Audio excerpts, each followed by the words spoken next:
The maker of iPhones and iPads accused of using Ireland as a tax shelter. Tonight, the European Union has told Apple the luck of the Irish just ran out. I'm Brent Goff, and this is The Day.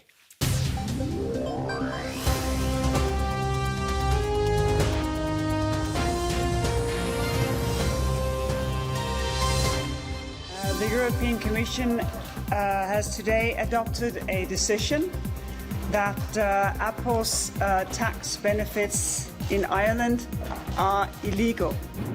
The European Union says Apple used an Irish loophole to avoid billions in taxes. This decision sends a clear message. Member states cannot give unfair tax benefits to selected companies. If we took Apple out of the equation, there is no doubt about it that minister after minister would be lining up in the plinth wanting to know who in official Ireland decided to enter into a tax arrangement with this company that allowed it to avoid paying such an amount of tax to the Irish people. Tonight we'll ask, will Apple pay? And why is Washington worried Americans could end up footing the bill? Also on the show, is there a third way in the campaign to become U.S. president? Are you going to waste your vote on Clinton, or are you going to waste your vote on Trump when you could vote for Johnson and Weld? Welcome to the program, everyone. We begin the day with what could be the elements of a good joke, except no one's really laughing. An Irishman, a man with an iPhone, and the tax man walk into a bar in Dublin. After lots of drinks, who pays the bill? Well, tonight, the punchline is attached to a 13 billion euro penalty. The European Union making history today by slapping its largest ever tax penalty on the high-tech giant Apple. Now, the EU claims that Apple paid almost nothing in taxes on income generated here in Europe by turning Ireland's low corporate tax rates into illegal and unfair state aid, an Irish loophole.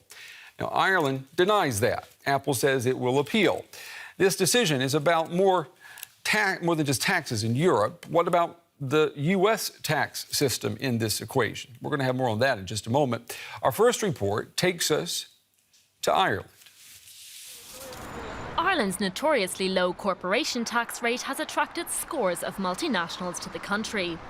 Among them is U.S. company Apple. But now it's been told to pay Ireland back up to 13 billion euros, a record sum. The Irish government says it doesn't want the money and will appeal the decision. So what's going on? The European Commission says Ireland's been giving Apple a selective advantage. In other words, it's been allowing the company to reduce its taxable profit. That, says the Competition Commissioner, is illegal under EU law. This decision sends a clear message.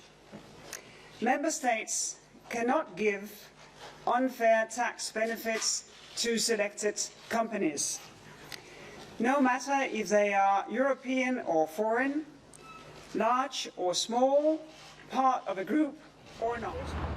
Tax authorities in the US have reacted with anger, saying the Commission's decision could undermine foreign investment. It says American taxpayers could end up losing out if companies are issued with higher tax bills in Europe. Apple says it's been acting within the law and is confident the decision will be overturned. The company employs over 5,000 people in Ireland, jobs the country is keen to keep at home, even if billions of euros are at stake. A lot of money here. Let's pull in Daniel Gross. He's director of the Center for European Policy Studies in Brussels. He's worked with the IMF. He's been an economic advisor to the European Commission and the French finance minister. He knows his money. Mr. Gross, it's good to have you on The Day with us tonight. Let's start by taking a look at what Apple CEO Tim Cook wrote in an open letter to Europe today. He wrote that the European Commission has launched an effort to rewrite Apple's history in Europe, ignore Ireland's tax laws, and upend the international tax system in the process. We never asked for, nor did we receive any special deals, he writes. I mean, isn't that true?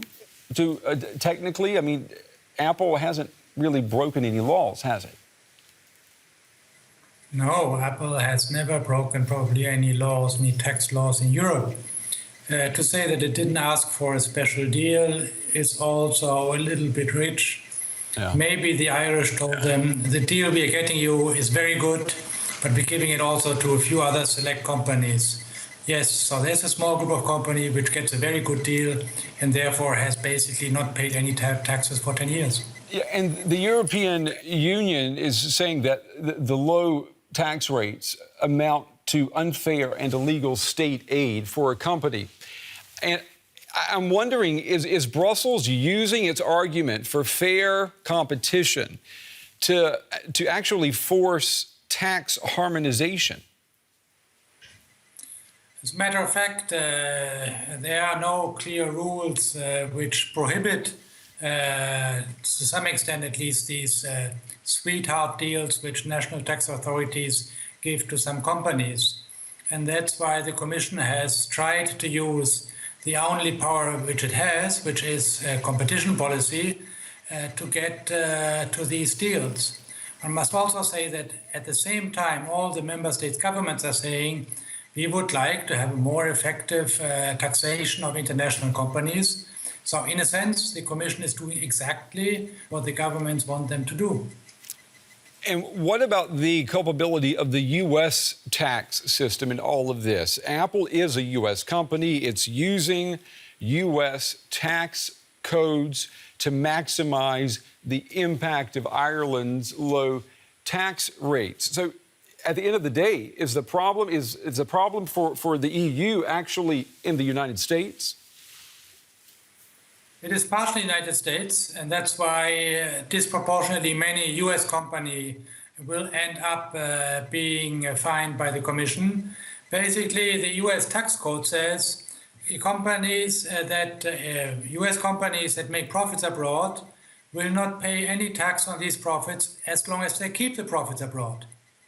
So that is, of course, an incentive for all the companies which operate in Europe to say, oh, hey, we are making our profits in Europe, right, and we don't pay any taxes. And by the way, you have to keep in mind that they are not really taking advantage of Ireland's low taxes because they're not even paying Irish tax. They have not paid any tax whatsoever so far. Yeah, it's what I would call a very good deal for the company. I want you to take a listen to what the White House press secretary said about the tax decision. Take a listen. We would prefer, if there are legitimate concerns that are raised by the Europeans about the erosion of their tax base, that they actually work effectively with the United States to address those concerns collaboratively, as opposed to taking the kind of unilateral approach that could have a totally unfair impact on U.S. taxpayers. What do you make of that, Mr. Gross? Do you believe that the U.S. taxpayer will end up footing the bill for Europe? Footing the bill again, it's a bit a stretch. But this is again, we come back to the US tax code, which so far encouraged all the US companies to declare that they make lots of profits in Europe.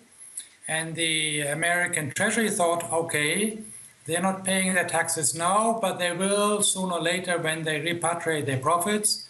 And if they don't pay any profits in Europe, oh, so much the better for us. So that later we get all the money. But now if the Europeans start taxing their profits in Europe, the US Treasury might get up a little bit less money than they had anticipated, but certainly not less than what they deserve. Tonight, the top U.S. trade negotiator is headed for Europe. There's a lot of talk that TTIP, the transatlantic trade agreement, will never happen.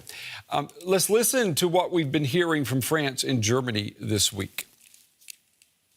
France prefers to look things in the face and not to harbor the illusion that we can come to an agreement before the end of the current term of the President of the United States. Anyone can see that the current basis for negotiations won't get us anywhere. We have to see whether the American position changes after the U.S. presidential elections. If the attitude doesn't change, TTIP won't exist.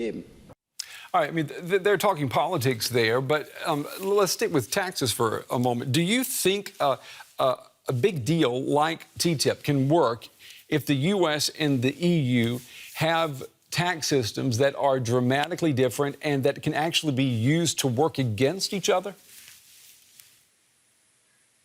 As a matter of fact, TTIP would have been quite independent of the tax story, because TTIP is more about standards, protection of consumers, industrial specifications, tariffs, and so on.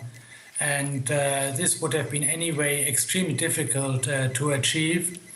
But now, of course, we have the additional problem that we have a wave of populism on both sides of the Atlantic, both in the US and in Europe. And so any trade agreement has basically become toxic politically. And that's why the politicians are backpedaling, by the way, in the US as well. All right, we're going to have to wrap it up there. Daniel Gross with the Center for European Policy Studies. Mr. Gross, thank you very much for joining us tonight on The Day. Well, even Turkey's deputy prime minister weighed in on the Apple back tax debate. Mehmet Simek tweeted this: Apple should move to Turkey, where we're happy to provide more generous tax incentives. He adds, this way, Apple won't have to deal with the EU bureaucracy. We're going to have more on Turkey coming up later on The Day.